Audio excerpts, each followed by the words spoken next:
ভালো আছেন? আলহামদুলিল্লাহ, আল্লাহ ভালো আছে বাবা। কোথায় গেছিলেন? কি?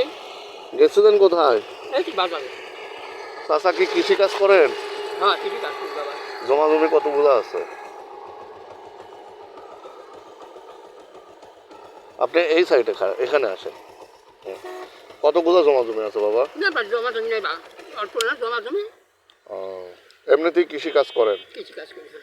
বুঝতে পারছি। মানে আজকে হাটের দিন, জামাদার পুকুরের হাট না? হ্যাঁ, আমাদের পুকুরে হাট।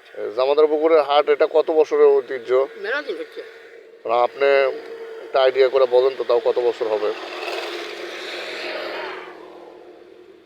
মেলা দিন হচ্ছে মানে অনেক দিন হবে। তো স্বাধীনের আগ থেকে আছে হাট। স্বাধীনের আগে থেকে? স্বাধীনের আগে। বুঝতে পারছি। তো কৃষিকাজ মানে ধান টান লাগান তাই তো? ধান লাগান, মরিচও লাগান? হ্যাঁ, মরিচও লাগান? হ্যাঁ মরিচ লাগাই। ও, তাছাড়া কয়টা ছেলে মেয়ে? জি, আপনার ছেলে মেয়ে কয়টা? আমার 4 ছেলে। 4 ছেলে? মেয়ে নাই। ওরা ওরা কি করে, কৃষিকাজ করে? ওই ছেলেরা ওই ব্যবসা বাণিজ্য বেশি না। বুঝতে পারছি। তো এমনিতেই ধানের কাছে ধান যে চাষ করেন, তারপরে যেমন এগুলো ধান কি জামাদের হাটে বিক্রি করেন? না, আমাদের হাট তো ধান বিক্রি হয় না। ও, বুঝতে পারছি। এই জামাদের পুকুরে হাট মনে হয় সপ্তাহে কয়দিন? 2 দিন, 2 দিন। মঙ্গলবার আর শুক্রবার। আপনার বাসা কোথায়? এই গ্রামের পাশে।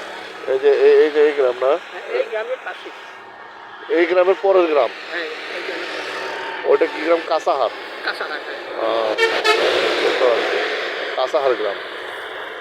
তো শুধুমাত্র কি এখানে যে জামাদার পুকুরে হাট, এই হাট থেকে সব পাওয়া যায় না? হ্যাঁ, সব পাওয়া যায়। মাছ দিয়ে সব কিছু পাওয়া যায়। বুঝতে পারছি। তো আপনি তো কৃষিকাজ করেন না? বুঝতে পারছি, কৃষিকাজ করেন তাই না? হ্যাঁ, কৃষিকাজ করি। এই যে এটা নেন, এই যে এটা নেন। এটা এই দুইটা কি জানেন? এটা একটু ধরেন, এই দুইটা ধরেন, এরকম করে ধরেন। এই দুইটা কি বলেন তো? এটা হচ্ছে মাজরা পোকা। মাজরা পোকা থাকে না ধানে? হ্যাঁ, ধানের পোকা মারে। এটা হচ্ছে পোকার জন্য লড়াকু, বুঝতে পারছেন? আর এটা হচ্ছে ছত্রাক, মানে পচা মিনার জন্য ট্রয়। বুঝেননি কথা? তাহলে কৃষিকাজ কত বছর ধরে হবে মুরব্বী?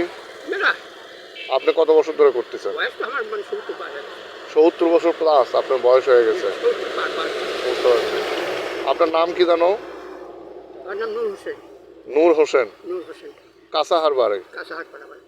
শোনেন, আমি কৃষি নিয়ে কাজ করি তো। জি। আমি একটা কোম্পানি থেকে আসছি, আমার কোম্পানির নাম হচ্ছে বেবেজন এগ্রো সায়েন্স। আচ্ছা। বুঝতে পারছেন? বেবেজন এগ্রো সায়েন্স থেকে আসছি। এই যে ট্রয় আর লড়াকু, এটা ধানের জমিতে দিবেন। এটা দিলে ধানের জমি, ধানের জমি। হ্যাঁ ধানের জমিতে দিলে আপনার এই ধানের দুটোই গাছ, ধানের জমি ব্যবহার। হ্যাঁ দুইটাই। একটা হচ্ছে মশামিনার জন্য, ব্লাস্টের জন্য, খোল পচা খোল পড়ার জন্য, আর একটা হচ্ছে মাজরা পোকার জন্য। বুঝতে পারছেন? আচ্ছা। দুইটা দেবেন, অন্তত ভালো একটা বেনিফিট পাবেন। ওকে, ধন্যবাদ।